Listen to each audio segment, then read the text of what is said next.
જય શ્રી કૃષ્ણ મિત્રો, મારી ચેનલમાં આપનું હાર્દિક સ્વાગત છે।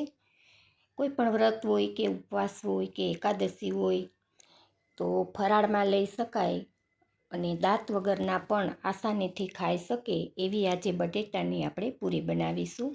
તો આ પૂરી કઈ રીતે બની છે તે ચાલો આપણે જોઈ લઈએ। તો અહીંયા તો મેં 500 ગ્રામ જેટલા બટેટાને સરસ એવા બાફી લેવાના। આપણે એકદમ બફાઈ જાય ને એવા આપણે બટેટાને બાફવાના છે અને પછી આપણે એનો મેશ કરવાના છે। એટલે કે આપણે એને જો આ રીતે તમે ખમણીથી ખમણી શકો અથવા તો સેવ પાડવાનું કે ગાંઠિયા પાડવાનું સંચો હોય ને એમાં પણ તમે બટેટાને કરી શકો છો, અથવા તો તમે મતલબ કે આને એમાં કોઈ પણ પ્રકારની ગાંઠ ન રહેવી જોઈએ એ રીતે તમારે બટેટાને છંદી લેવાના છે। તો હું અહીંયા જો આ રીતે આપણે દૂધી કે ગાજર આપણે ખમણતા હોઈએ ને એ ખમણીથી હું આ રીતે બટેટાને ખમણી લઈશ, એટલે બિલકુલ આમાં ગાંઠ નહીં રહે। જો ગાંઠ હોય ને તો આપણને જ્યારે પૂરી બનાવીએ ને ત્યારે ગાંઠો આડી આવતી હોય છે। એટલા માટે સરસ એવું જો આ રીતે બટેટાને છીણી લેવાનું છે અને બટેટાને સરસ એવા બફાવા દેવાના, એટલે ચૂંદો તમે હાથેથી કરો ને તો પણ આસાનીથી થઈ શકે। તો હવે અહીંયા આપણે થોડા એવા મસાલા કરી લઈશું। પહેલાં તો અહીંયા આદું અને મરચું એ બંનેને મેં મિક્સરમાં સરસ એવા પીસી લીધા છે। તો અહીંયા તમે તીખાશ તમે તમારા ટેસ્ટ પ્રમાણે લઈ શકો છો। અને જો અહીંયા તમે વ્રત ઉપવાસ માટે પૂરી બનાવતા હોય ને તો અહીંયા આપણે લાલ મરચું પાવડર બિલકુલ નથી વાપરવાનું, કેમ કે લાલ મરચું છે ને એ ઉપવાસમાં નથી ખવાતું।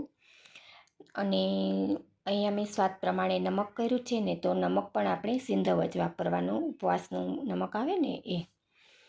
અને આ છે આપણે 4 થી 5 મોટી ચમચી જેટલા સફેદ તલ। તો તલને છે ને આપણે અહીંયા આખા નથી કરવાના, જો આખા કરીશું ને તો જ્યારે આપણે એ પૂરી તળીશું ને ત્યારે એ ફૂટીને ઉડશે। એટલા માટે થઈને મિક્સરમાં આપણે એને પલ્સ મોડ ઉપર અધકચરા કરી અને પછી કરવાના।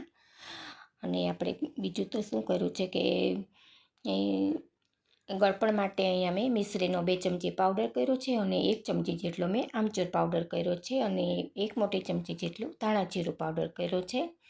અને હવે અહીંયા આપણે ચપટી જેટલી આપણે બટેટું આપણે પચવામાં હળવું રહે ને એટલા માટે થઈને અહીંયા અડધીથી પણ ઓછી ચમચી જેટલો અહીંયા મેં મરીનો પાવડર કર્યો છે, જેનો ટેસ્ટ પણ બહુ સરસ આવશે અને પૂરીને તીખાશ પણ સરસ એવી પકડી લેશે। તો હવે આ છે રાજગરાનો લોટ, રાજગરો અને આપણે જે શેંગ આવે છે ને એ શેંગને શેકી અને એના દાણાના ફોતરા ઉખેડી અને એનો પલ્સ મોડ ઉપર પાવડર કરી લેવાનો। એનું પ્રીમિક્સ મેં બનાવીને રાખેલું હતું।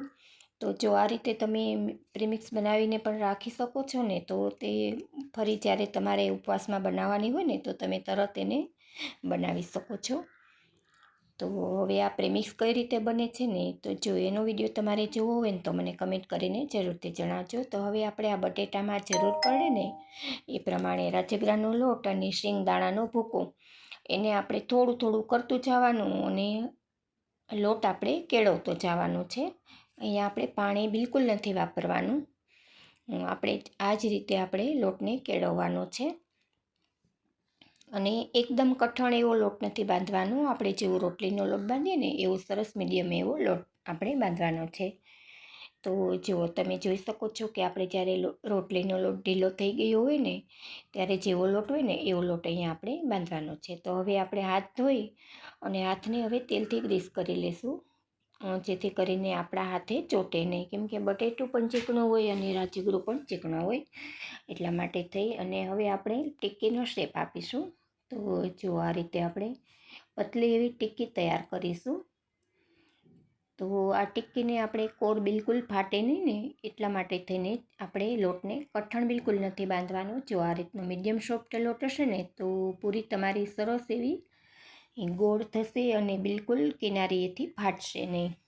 જો કિનારીએથી ફાટે ને તો એ તમને ખાતા સમયે આપણને પેઢામાં કે મોઢામાં ખૂંચે, કેમ કે રાજગરો છે એ જ્યારે તળાય ને ત્યારે એકદમ કડક થઈ જતો હોય છે અને જો આ બટેટું છે ને એ એકદમ સોફ્ટ હોય છે। એટલા માટે થઈને જો આ રીતે બટેટામાં રાજગરો મિક્સ કરી અને પૂરી બનાવીશું ને તો દાંત વગરના પણ આસાનીથી ખાઈ શકે ને એટલી સરસ સોફ્ટ એવી આ પૂરી બનીને તૈયાર થશે।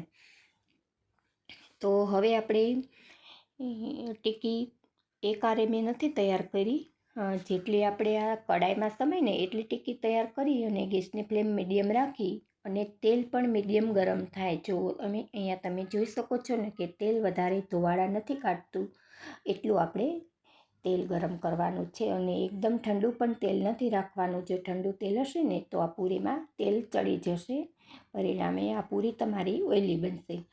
એટલા માટે થઈને અહીંયા આપણે તેલ પણ મીડિયમ ગરમ હોવું જોઈએ અને ગેસની ફ્લેમ પણ અહીંયા આપણે મીડિયમ જ રાખવાની છે. એ શરૂઆતમાં તમે હાઈ ફ્લેમે ગરમ કરી શકો છો, પણ પછી તમારે મીડિયમ કરી દેવાનું.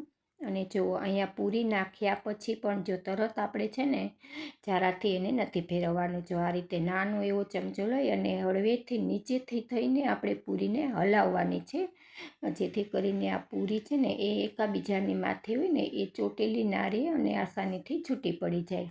તો અહીંયા તમે જોઈ શકો છો કે મેં નાના ચમચાથી પૂરીને બધીને અલગ કરી દીધી છે અને એક સાઈડ આપણે જ્યારે થોડો કલર ચેન્જ થાય ને પછી એને ફેરવી દઈશું. તો આ પૂરી આપણી સરસ એવી બધી પૂરી ફૂલી ફૂલીને એવી સરસ દડા જેવી થશે ને કે એ તમને જોતાં જ ખાવાનું મન થઈ જશે. તો જો અહીંયા તમે જોઈ શકો છો કે બધી પૂરી સરસ એવી ફૂલીને દડા જેવી થઈ ગઈ છે અને હવે આપણે પૂરી કૂક પણ થઈ ગઈ છે. તો આપણે એને એક પ્લેટમાં કાઢી લઈશું. તો અહીંયા તમારે જો રાજગરાનો લોટ છે ને એટલે પૂરીનો કલર થોડોક લાલાશ પડતો રહેશે, તો જ તમારી પૂરી કૂક થઈ ગયેલી રહેશે, નકર તો પછી એ ચીકાશવાળી લાગશે. એટલા માટે થઈને થોડી તમારે લાલાશ પડતી પૂરી થવા દેવાની, એ વાતનું ખાસ ધ્યાન રાખજો મિત્રો. તો હવે અહીંયા આપણે આ જ રીતે બધી પૂરી બનાવતું જવાનું અને તળતું જવાનું. એટલે માત્ર જો પ્રેમિક્સ તૈયાર હોય ને તો માત્ર ને માત્ર 10 જ મિનિટમાં આ પૂરી બનીને તૈયાર થઈ જાય છે. તો નાના મોટા બધાને બહુ જ ભાવશે આ પૂરી. અને આ પૂરીને તમે જુઓ કેટલો સરસ દેખાવ આવે છે ને આ પૂરીનો.